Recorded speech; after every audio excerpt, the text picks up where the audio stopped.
ప్రభాకర్ నాయుడు గారు వాస్తవాల్ని రెండు ప్రభుత్వాలు కప్పిపుచ్చి ఈ ప్రజల ప్రాణాలతోటి గోదావరి ప్రజల డెల్టా ప్రయోజనాలతోటి భవిష్యత్తుతోటి చెలగాటం ఆడుతున్నాయని మన పెద్దలు చెప్తున్నారు.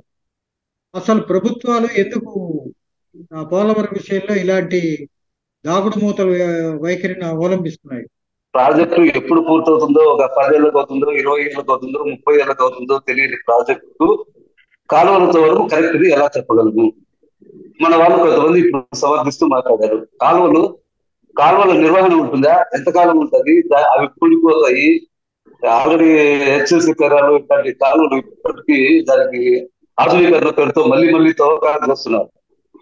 ఇట్లాంటి పరిస్థితుల్లో ఎప్పుడో ఆ ప్రాజెక్టు ఎంత వ్యయమవుతుందో, ఎప్పుడు పూర్తవుతుందో తెలియని ప్రాజెక్టుకు కాలువలు తవ్వడం అనేది కరెక్ట్ కాదు అనేది నా అభిప్రాయము ముందుగానే. రెండవది,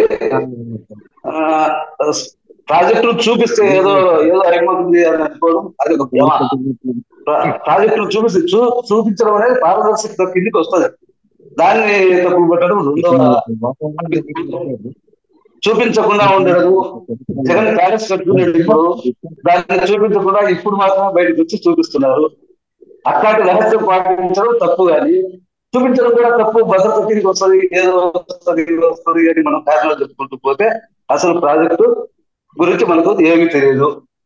కాబట్టి చూపించడంలో తప్పు లేదు అనేది నా అభిప్రాయం. ఇంకొకటి, ప్రాజెక్టు రివర్స్ పేరుతో పోవడం వల్ల అది సమయం వృధా కావడం అయితేనేమి, ఆ డబ్బు మిగలకపోవడం అయితేనేమి, ఇట్లాంటి అనేక అంశాల ద్వారా ప్రాజెక్టు విధ్వంసానికి సగం కారణం రివర్స్ టెండరింగే అనేది నా అభిప్రాయం. ఇదే చంద్రబాబు నాయుడు గతంలో ప్రతిసారి 30 సార్లు వెళ్ళాడు, మనం 31సారి వెళ్ళాడు.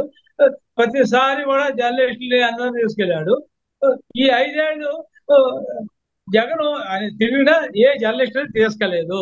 నేను చంద్రబాబు నాయుడు గారిని కోరేది ఏంటంటే, గత 5 ఏళ్ళు జరిగింది, ఈసారి ప్రతి వారం పోలవరం అన్నాడు కాబట్టి ప్రతి వారం ఒక్కో జిల్లా నుంచి జర్నలిస్టులు అందరినీ కూడా మీరు వెహికల్ ఏర్పాటు చేసి ప్రతి జిల్లా నుంచి పోలవరం చూపించాలని నేను కోరుతున్నా.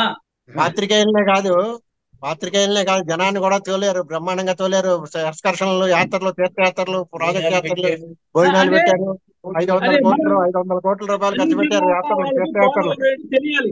నిజానికి వాస్తవానికి విషయం ఏంటంటే, ఇలాంటి ప్రాజెక్టులు కట్టేటప్పుడు భద్రత విషయంలో చాలా జాగ్రత్తలు తీసుకుని ఎవరిని అలౌ చేయకూడదు ప్రాజెక్టులకి.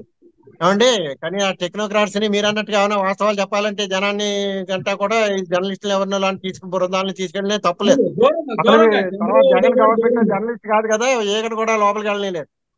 ఒక ఏగ కూడా లోపలికి వెళ్ళకుండా జగన్ గారు కాపాడారు. ఎందుకు మరి అదేం రహస్యం మనకి తెలియదు. అన్ని ఇప్పుడు మీరు అదేవరో వైజాగ్ ప్రాజెక్ట్ బిల్డింగ్ అంటున్నారు, పోలవరం ప్రాజెక్టు కూడా ఒక ఏగను కూడా లోపలికి వెళ్ళకుండా అన్ని అడ్డాలు పెట్టారు. అది తప్పే, ఇది తప్పే నా దృష్టిలో.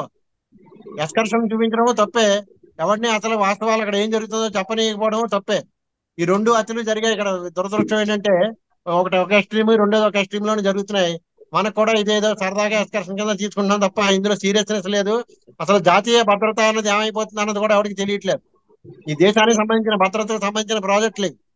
దేశానికి భద్రత అంటే అనేక రకాలు. ఆహార భద్రత, తర్వాత రక్షణ. ఈ రక్షణ ఏ రక్షణ? ఇది ప్రొటెక్షన్, లివింగ్ సంబంధించిన ప్రొటెక్షన్ ఉందా లేదా? ప్రాజెక్ట్ ఒకేసారి కొట్టుకుపోతే నిర్మాణానికి రహస్యాలు ఉంటాయి. అదో ఒకటి మర్చిపోయినా, నిర్మాణ రహస్యాలు ఉంటాయి. ఆ రహస్యాలు కూడా బయటకు. ఇప్పుడు ఇక్కడ మనకి రాజమండ్రిలో గోదావరి నది మీద రైల్వే బ్రిడ్జ్ ఒకటి కట్టారు కొత్తది, దాన్ని ఆర్చ్ బ్రిడ్జ్ అంటారు. అది రెండు Switzerland technology, Swiss technology, German technology, 2 రకాల టెక్నాలజీలు. స్విచ్ టెక్నాలజీ వాడు ఏం చెప్తున్నాడు, జర్మన్ వాడికి తెలియదు. జర్మన్ వాడి ఏం చెప్తున్నాడు, ఈ 2 టెక్నాలజీలు తీసుకుని మనం కట్టాం. అంతే, నిర్మాణంలో కూడా రహస్యాలు ఉంటాయి. అవన్నీ వెల్లడి చేయకూడదు. రేపు పొద్దున్న రహస్యాలు వెల్లడి చేస్తే దాన్ని ఎలా కోలుకొట్టాలో కూడా వాడికి తెలుస్తుంది. ఇలాంటివన్నీ ఉంటాయి. ఇవన్నీ తెలియకుండా దాన్ని ఏదో ఎక్స్కర్షన్ ప్లేస్ కింద తయారు చేశాం.